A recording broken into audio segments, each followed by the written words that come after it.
Okay, it's recording. Okay, what's up, Tristan Talks, bro? I got a infamous guest with me today. Davis Helmer, one of my best friends, one of my best buddies.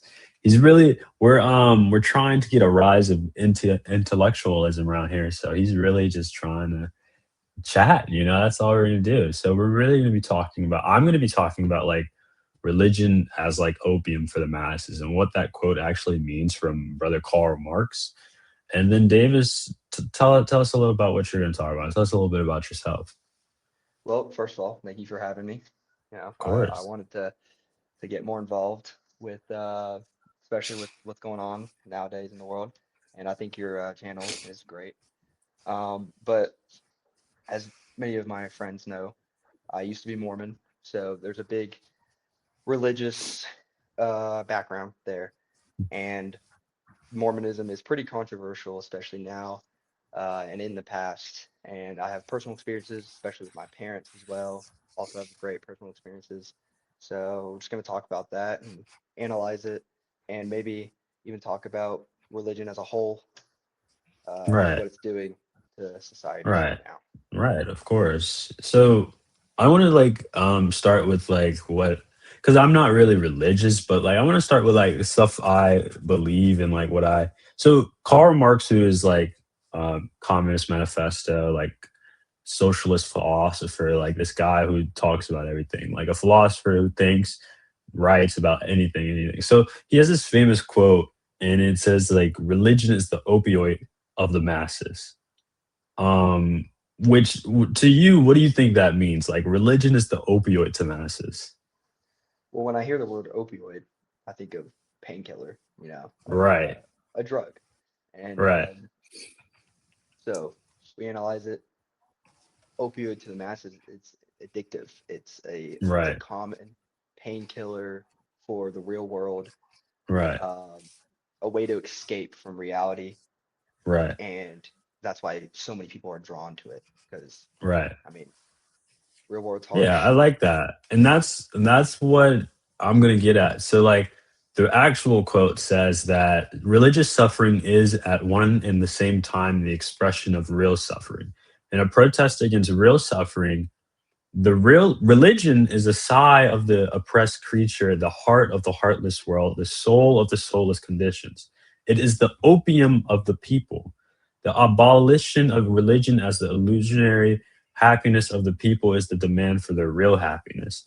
To call on them to give up their illusions about their condition is to call on them to give up condition that requires illusions. Now, to the normal brain, like what the fuck are you talking about? Like what are you saying? So let's Buzzwords, let's bro. deep dive into this. Like it's just jargon, bro. Like stop talking, bro. Like but so what Marx actually meant is that more people take this as like it's more nuanced than people realize. As you said before, religion is the symptom, not the disease. You feel me? So the disease is like more of material suffering. Like we got poverty, exploitation, alienation under capitalism. Religion turns that into right, sorry. Religion is what people turn to when the real world gets unbearable, as you were stating, right? And so Marx compares it to opium, which was a legal medicine back in 1843. It soothes the pain, but doesn't cure the underlying injury, which you're saying, which I like you, man. But Thank you so so he much. says the sigh of the oppressed creature, which means like the religion voices that pain that you're experiencing, that exploitation, that oppression that you're feeling. Religion expresses it. So that's why people turn to a religion because we can't express it. We don't know what's going on. But religion in the Bible, in the Quran, wherever you read, tells you this is what's going on. Okay. And so a religion acknowledges this world that the world is wrong, right? But that something better should exist, such as heaven, right? Right. And so, but there's also the delusion that it promises relief in the afterlife. You're free of exploitation, you're free of oppression in the afterlife, instead of like actually demanding change in this life. You see what I'm saying here? Hmm. So the critique is not actually. aimed at religion, but it's actually aimed at society, right? He's saying, like, why do people need opium? Because society is so brutal and heartless that people require illusions just to survive, right? The Right. goal isn't to ban religion, is to change the material conditions that make religion necessary, right? So we're really analyzing not religion itself, we're really analyzing society, in which you will get into with your personal experiences. I'm just saying that society fixates what the man should believe, not religion. Religion isn't the problem, society is the problem, right? Mm. So um I don't want to talk your head off, but we're gonna get I love it. into what. Yeah, bro, chill, bro. You know it don't take much from me. But we're gonna get into what you're gonna talk about and how religion holds society back. This is my analysis and my from what I've researched. But to me, religion discourages material change, right? So the problem is like if your religious teaches that suffering in this life re- leads to rewards in the next life, why would you fight to change this life, right? And that's really a question you can't really answer. That's a question you really just analyze and hone in on. But we can take different type of examples of religion. So like the Christian theology of suffering says, take up the cross, take up your cross and follow me, which is saying that suffering is noble. Like to suffer, you are a noble man and it's a part of your life, right? But to resist is sinful, right? That's the catch. In prosperity gospel, like when they're asking for tithes and offerings, like more like the mega churches getting all your money and stuff and like this, right? That's kind of prosperity gospel. It says God blesses the faithful with wealth, right? So if you're faithful enough, you'll be rich. So if you're poor, it's because you lack faith in God's eyes and in the Christian nationalist eyes and the you know what I mean, like in the Mhm. perversion of religion's eyes, which is basically victim blaming. How can Right. you be poor if you lack faith? It doesn't make sense to me. But when we and I'm taking we're going to look at Buddhism and Hinduism and like karma and those religions and saying that when it's misused, let's be specific here, like when it's misused, your current suffering is the punishment for past life sins, right? Accept the cast, don't fight injustice. So they're telling you to accept injustice, accept your suffering because what you did in the past is why you're suffering. And if you fight for it, you're considered sinful, right? But we can take I know in the Mormonism, like they had a little fight with LGBTQ plus stuff like that. Oh yeah. I'm gonna speak on like current examples of Christians and like how it naturalizes oppression, how like religion nationalizes oppression. So, and then I'm gonna stop talking, and then you're just gonna chat. Right. Um, but so like religion naturalizes oppression in this way that it often frames social hierarchies as natural, internal, or divinely ordained, right? Making them seem unchangeable. Saying like the caste system, like white is better than black, and that is the system, and it's you can't change it just because the book says it. But no. So let's look at a couple of examples. So like we got gender roles, which in Ephesians 5:22 it says, "Wives submit to your husbands." I may be taking it out of context, but patriarchy is God's design. It's not a social construct, right? And slavery, take slavery. Pro-slavery Christians cited the Bible to justify owning people. So, like this is in Ephesians 6:5. Slaves obey your earthly masters, right? Homophobia. He's saying homosexuality is an abomination. Like, and LGBTQ plus people are inherently sinful and not oppressed by social norms, right? And then like capitalism, the poor will always have with you. Matthew 26:11. And it says poverty is inevitable, but not a policy choice, right? So this holds back society by saying if oppression is God's will, then fighting back is blasphemy, right?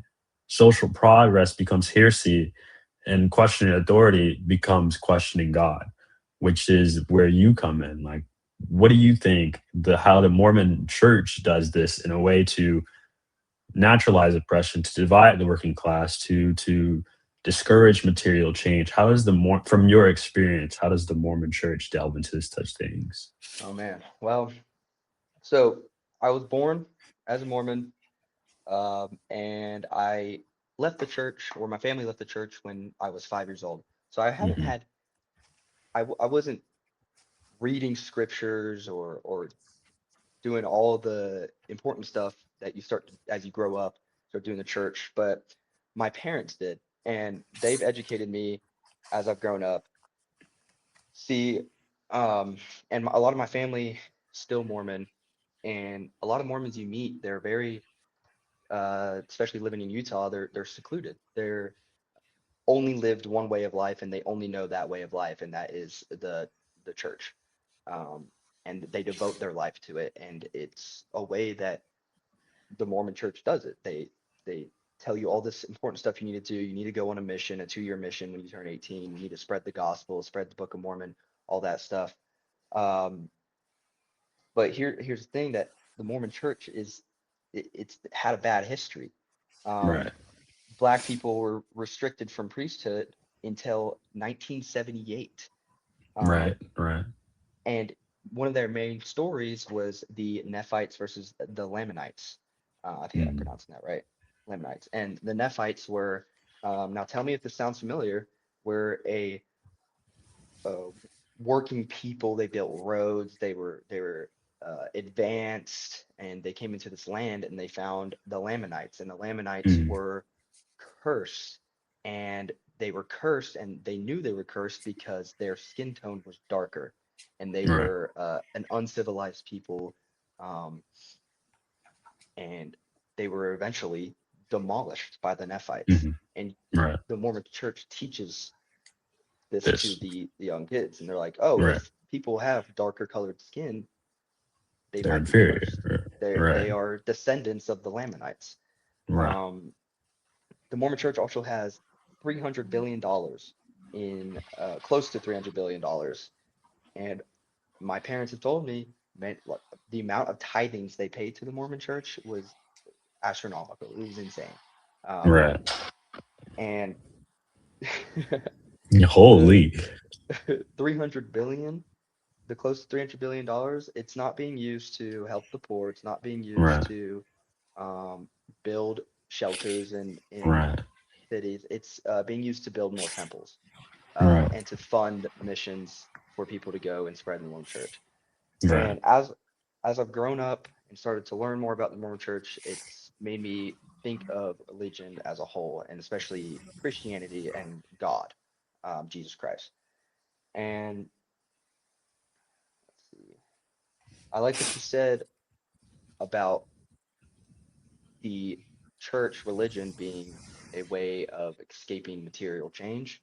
Mhm. Um, for example, I saw a video that I've nonstop been thinking about, and it was talking about one of the worst things going on right now, which is, of course, the Epstein files.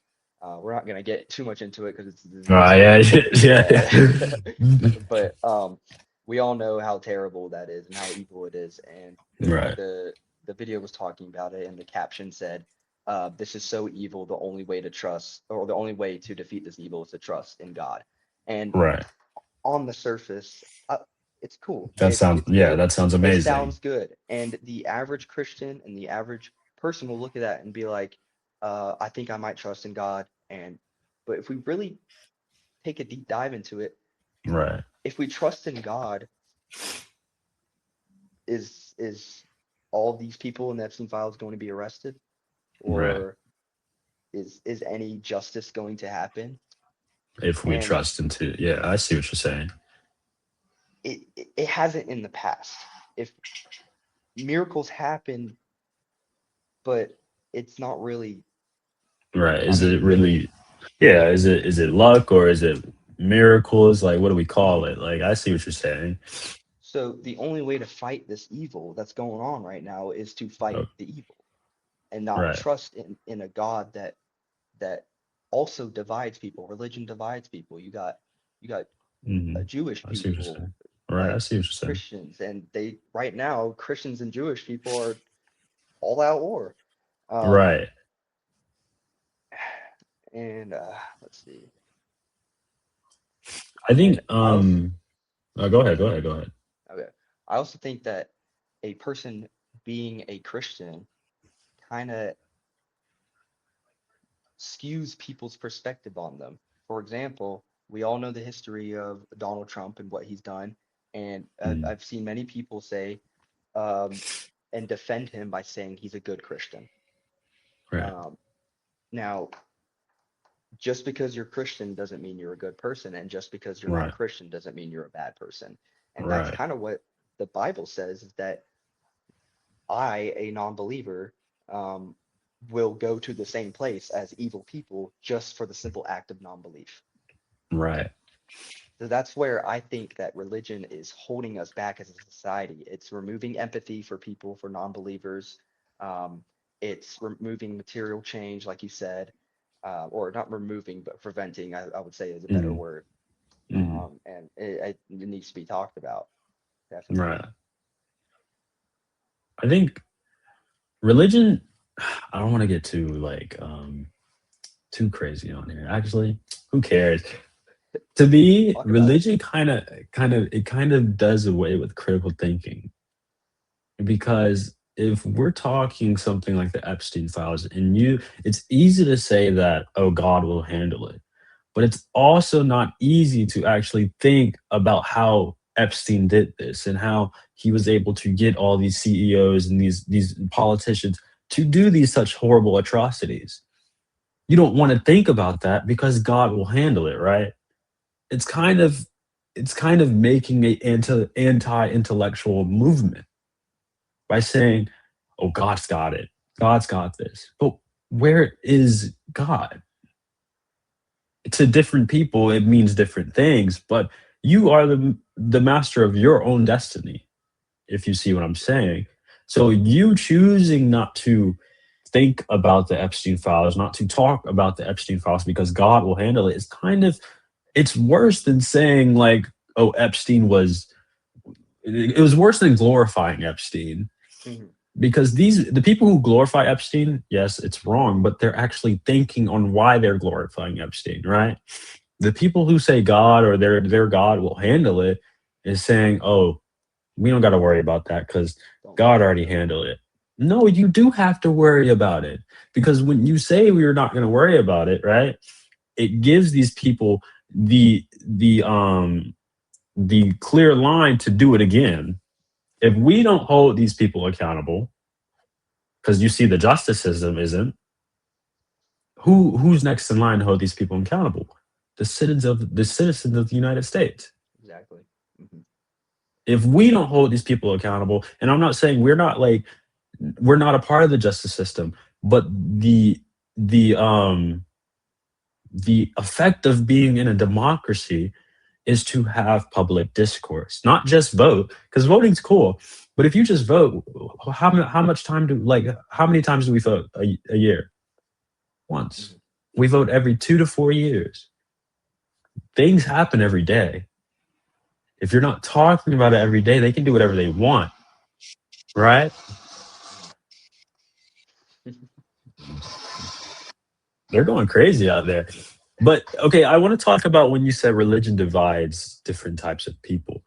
Hmm. So the problem is that religion creates in groups and out groups. As you said, they push away non-believers and they put in fake believers. You're creating an out group by pushing away non-believers, and you're creating an in group by putting in fake believers of the word, right? So you're dividing people who should be united under the same shared oppression, right? Exactly. So I mean, like, I used common examples, but some more common examples is like the Protestant and Catholic conflicts in Ireland and Germany, or like the Christian Muslim the divisions that we still see today. And then like religious nationalism. When you were talking about Trump saying he's a good Christian, he will say, Trump and other politicians will say, our country is blessed by God and their country is evil. Iraq is evil. Palestine is evil. Ukraine is evil. Russia is evil. But our country is blessed by the Holy Father God. Who said that? Nobody. Right. So these wars are fought over theology rather than instead of resources. They're Right. fighting over saying my country is blessed by God. You could never touch my country. We're the strongest. We have the best weapons that are blessed by God that kill innocent children. Your weapons blessed by God kill innocent children. How ironic is that? But this holds back society, saying that workers of different religions, like people of different religions, see each other as enemies instead of recognizing their shared exploitation. Hmm. The ruling class, the 1%, benefits when the working class is divided by race, religion, and nationality, right? And that's what you're trying to get at, is that we should come together in times like these, despite our religious beliefs, despite our skin color, despite where we come from. Hmm. But they depend, excuse me, Bless you, bro. but they depend on us being divided by religion. Because I tell you, the 1% isn't divided by religion. Mm-mm. They already got solidarity. Yeah. It is us who is divided. That is why they can do whatever they want to us, because we're divided. We can't come together on a single issue Yeah. The because like on oh, sorry because on the because he's Muslim and I'm Christian. The thing in your mind is like, I hate you. No, I yeah. don't. So go ahead. Oh, yeah. I was just gonna piggyback off of that. The on the domestic level, like in America, being divided by religion, I bet the elites, the people who called us cattle in the Epstein files, I bet they love that. I bet they love us being divided. I bet Right, they love when we trust in God because they know nothing's gonna happen. right, Um, and they know no justice can come. But if right. they would be scared, they would be nervous if they saw Muslims and Christians coming together, Walking not together, holding hands. yeah, not to rejoice in religion, but to fight them. And Right.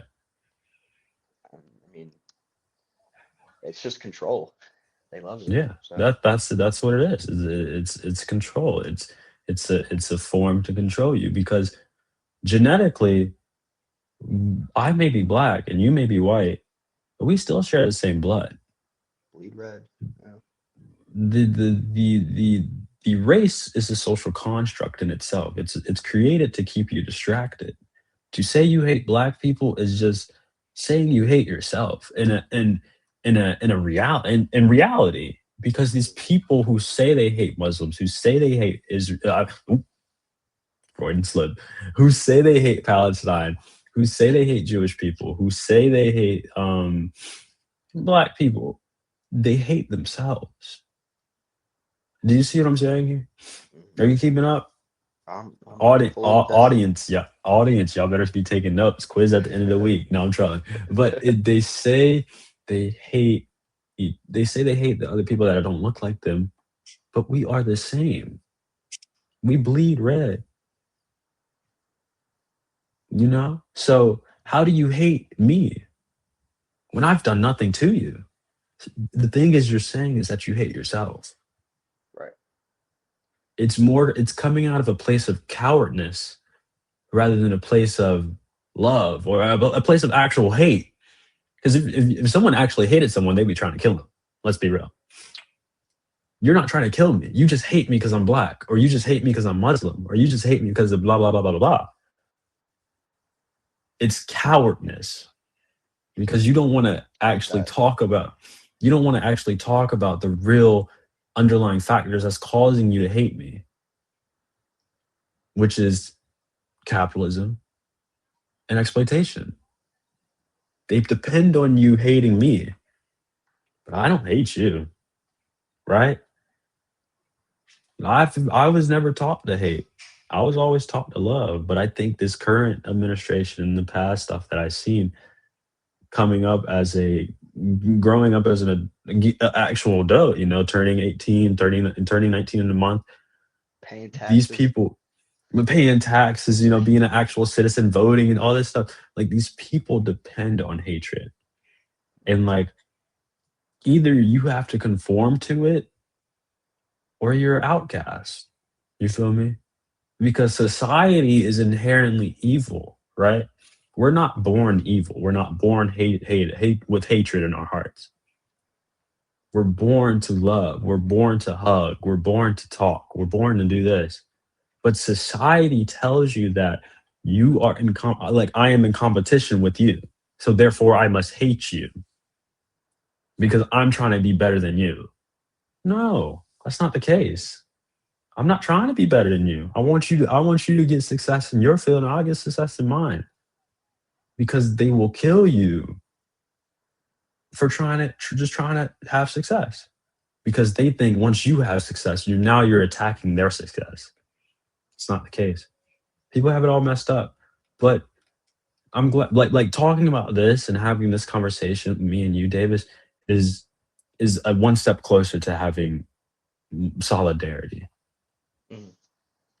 So I want. I want to get Is more is one involved. step closer, but and it's also like the stuff we're doing now, having these conversations, because these conversations will last forever. They're not going anywhere. They're going on the channel and they're going to be posted there forever. The stuff we're doing now and the stuff we're trying to get involved with by voting, by protesting, by petitioning, by doing all this stuff, it's not for us. It's for our future generations. Because the future generation, like the past generation, has already struggled for us so we could be having this conversation. If we were having this conversation in the 60s, we would both be dead. But they fought and they struggled for us so we could have this conversation. And we must do the same for our future generation. But yeah, I have just like couple questions Of course. on Mormonism and on religion and just what you think. So we're gonna have questions on Mormons' political power, right? So as you said, they have like a bunch of money they're not using. So like, They do. do you think there should be a bright line between religion and politics? Yes, definitely. Um, like as we've been talking about, religion is very heavily involved in politics right now, and it's dividing us. So, um, the solution is not to just get rid of all religion, because that's people's lives, right? I'm Hmm. not saying that you should not be religious, you shouldn't believe. Hmm. Religion should be a personal cultural thing. It should be your culture should be something you go to for comfort. It should not, um, what's the word? Like influence your decisions politically and on the country and for other people that aren't in Hmm. that religion. So say you're Hmm. Christian, you shouldn't be making judgments and decisions on another person who is not Christian. Right. And also in politics. So if you vote for somebody who very this is a hyperbole, but if you vote for somebody who wants to get rid of all Muslims in the country, like Hmm. that's not something a Christian should do. A true Um, Christian would do. yeah, and Okay. that's Yeah. the line that we need in politics and religion. Yeah. Yeah. I like it. I like it. So when you talk about race in 1978 and how the Mormon Church reversed its stance on that and like softening on other issues such as gay rights and trans rights and stuff like that. So does this prove that religion is socially constructed to fit in society, or is it God's will for them to hate, or not hate, but like to what am I trying to say? I don't want to use the word hate, but to dislike folks of the other race or to dislike folks of other sexual orientations. So Oh, what do you think? it's definitely the first one. I mean, that's not the only thing that the Mormon Church has changed. They've just completely reversed all these teachings that Brigham Young and Joseph Smith uh, implemented in the church.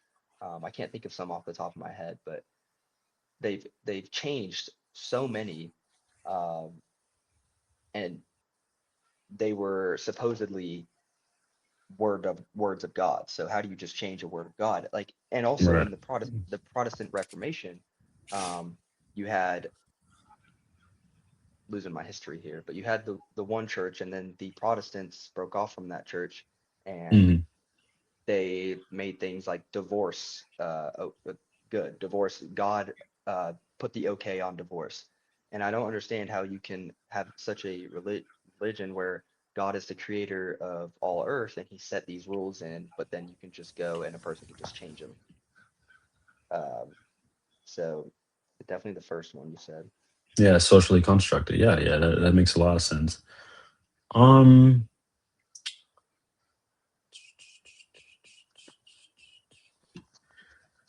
so when you talk about the Mormon Church having $100 billion, was it 100 billion, 10 billion, somewhere? It was a 300, massive 300 billion. 300. Yeah, three. Yep. While Utah, but they have 300 billions, and the Mormon Church is primarily in Utah, correct? Yep. 300 billion assets.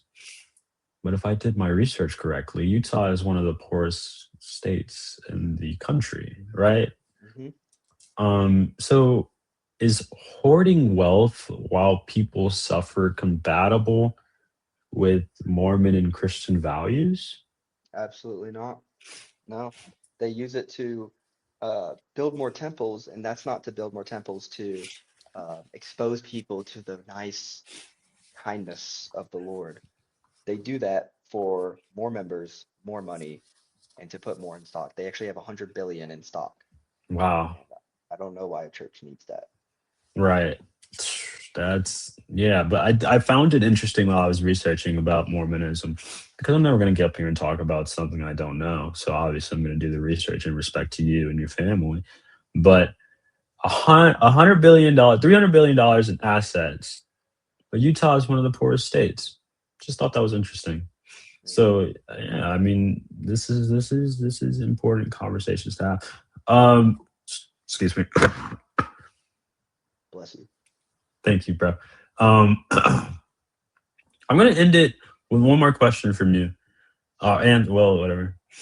Um, if religion, well, hold on. Like, if we take every civil rights advance, like sorry, women's suffrage, civil rights, marriage equality, most of those civil rights advancements were opposed by religious institutions, right? So, if religion is a force for good, why is it always on the wrong side of history? That is a good question. I would say that when religions were formed, like Christianity, um, the world was very different, and that's why Mhm, religions were made, is because they couldn't mhm, explain things. And mhm, in society, different society or different worlds brings different societies. Um, so back when in zero AD or whatever, uh, obviously gay marriage was unheard of. It was blasphemous. No one would ever do gay marriage. Um, and so you have this society that doesn't like gay marriage, and you build a religion off of it, and then you have your societal values and you have God, and you will obviously say that, oh, our society is good. You want to be biased towards your society. So you will have your God favor your society, which is no gay marriage, um, right, and no tattoos or whatever. right, But as the right, world advances, society advances. So right, then societal norms change, and you want your society to be good. So the church will change, like we said before, but they still will try to be more traditional. right. They're resistant to change because religion is so heavily influenced by the word of God, and God is Mhm, so important in a lot of people's lives. So they don't mhm, want the word of God to be wrong, and it challenges their identity, and I don't blame them for that at all. Um, mhm. I mean, I'm sure if I was 10 years older and I left the Mormon church, I would be, it would be a much longer process and it would be Right, way harder on me. So, right. I mean, it was for Yeah, my parents. yeah. I think we're gonna end it here, and I just want to tell like the people who are watching, like, we're not trying to say like religion is bad. We obviously don't believe that. We are just thinkers. We're just thinkers. And this is like what yeah, hold on.